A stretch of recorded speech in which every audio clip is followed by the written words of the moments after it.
بسم اللہ الرحمن الرحیم۔ سات خوش نصیب آدمی قیامت کے دن تمام اولین اور آخرین کو جمع کیا جائے گا۔ وہ کس قدر ہولناک دن ہوگا، اس کی کیا کیفیت ہوگی۔ قرآن مجید میں بار بار اس کی منظر کشی کی گئی ہے۔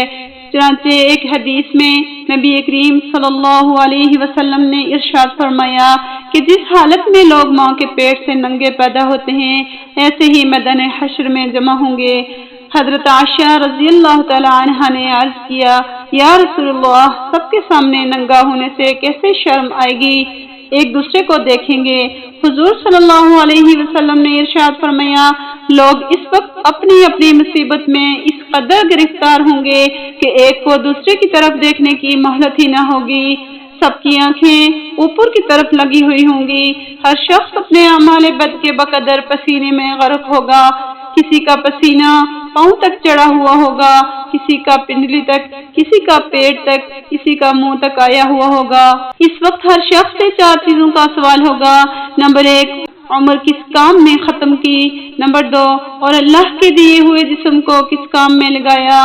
نمبر 3، دین کا جو علم حاصل کیا تھا اس پر کتنا عمل کیا۔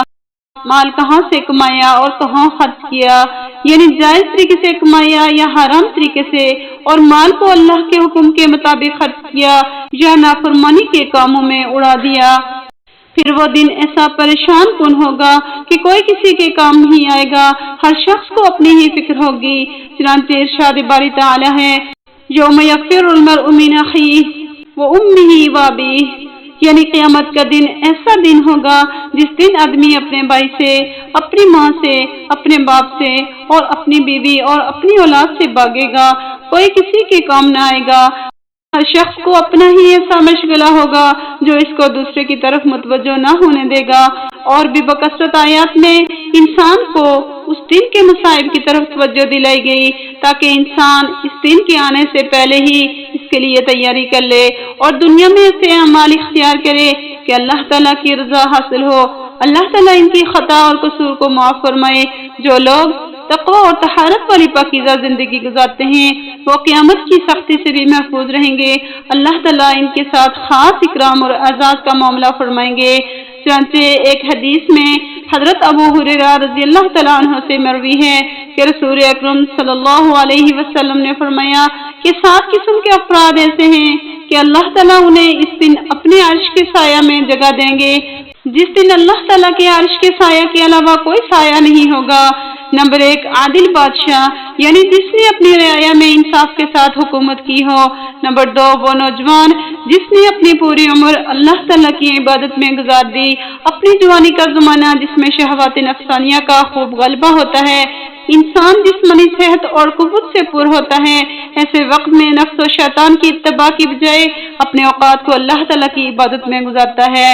نمبر 3، وہ شخص جو مسجد سے دل لگائے رکھتا ہے، یعنی نمازوں کے اوقات کا خیال رکھتا ہے، دنیا کے کاموں میں مشغول ہو کر نماز سے غافل نہیں ہوتا بلکہ دنیا کے کاموں کو اس طرح پورا کرتا ہے کہ نمازوں کو وقت مسنون میں جماعت کے ساتھ ادا کرتا ہے۔ نمبر 4، وہ 2 شخص جو اللہ تعالیٰ کے واسطے آپس میں دوستی اور محبت رکھتے ہیں، جب آپس میں ملتے ہیں اس دھن میں ہوتے ہیں۔ ملاقات بھی اس لیے ہوتی ہے کہ دین کے کام کو آگے بڑھایا جائے، اور جب جدائی ہوتی ہے تب بھی اسی حال میں ہوتے ہیں کہ دین کے کام انجام دیے جائیں۔ نمبر 5، وہ شخص جس کو کوئی حسین اور جمیل عورت بدکاری کے واسطے بلائے اور وہ یہ کہہ کر اس عورت کی طرف رخ نہ کرے کہ میں تو اپنے اللہ تعالیٰ سے ڈرتا ہوں، یعنی اللہ تعالیٰ کے خوف کی وجہ سے موقع ہوتے ہوئے برائی سے بچا رہے۔ نمبر 6، وہ شخص جو اس طرح مخفی طور پر صدقہ کرتا ہے کہ دائیں ہاتھ سے خرچ کرنے کی بائیں ہاتھ کو خبر نہ ہو، یعنی انتہائی اخلاص کے ساتھ خالص اللہ تعالیٰ کی رضا حاصل کرنے کے لیے مال خرچ کرتا ہے، ریا و نمود کا اس میں شائبہ بھی نہیں ہوتا۔ نمبر 7، وہ شخص جو اللہ تعالیٰ کو تنہائی میں یاد کرتا ہے اور اس کی آنکھیں آنسوؤں سے بھر جائیں، تنہائی کی جگہ بڑھتا ہے اور اللہ تعالیٰ کی بڑائی اور عظمت اور اس کی انعامات و حسنات کو یاد کرتا ہے، اور جنت و جہنم کو یاد کر کے روتا ہے، یا ذکر و تلاوت کے موقع پر روتا ہے، یا اپنے گناہوں کو یاد کر کے روتا ہے، اللہ تعالیٰ سے معافی مانگتا ہے۔ ان اعمال کے علاوہ کچھ اعمال پر بھی آپ صلی اللہ علیہ وسلم نے عرش الہی کے نیچے جگہ ملنے کی خوشخبری دی ہے۔ اب ہمارے لیے یہ اعمال خیر کے دروازے کھلے ہوئے ہیں، اللہ تعالیٰ سے توفیق مانگتے رہنا چاہیے کہ اللہ تعالیٰ اپنے اعمال صالح اختیار کرنے کی ہمیں توفیق دے، جو ہمیں رسوائی سے بچائے، جہنم کی آگ سے بچائے اور جنت کا مستحق بنا دے، آمین یا رب العالمین۔ اللہ تعالیٰ کے 99 ناموں میں سے ایک نام کمنٹ باکس میں ضرور ٹائپ کریں۔ جزاکم اللہ خیرا کثیرا۔ السلام علیکم ورحمۃ اللہ وبرکاتہ۔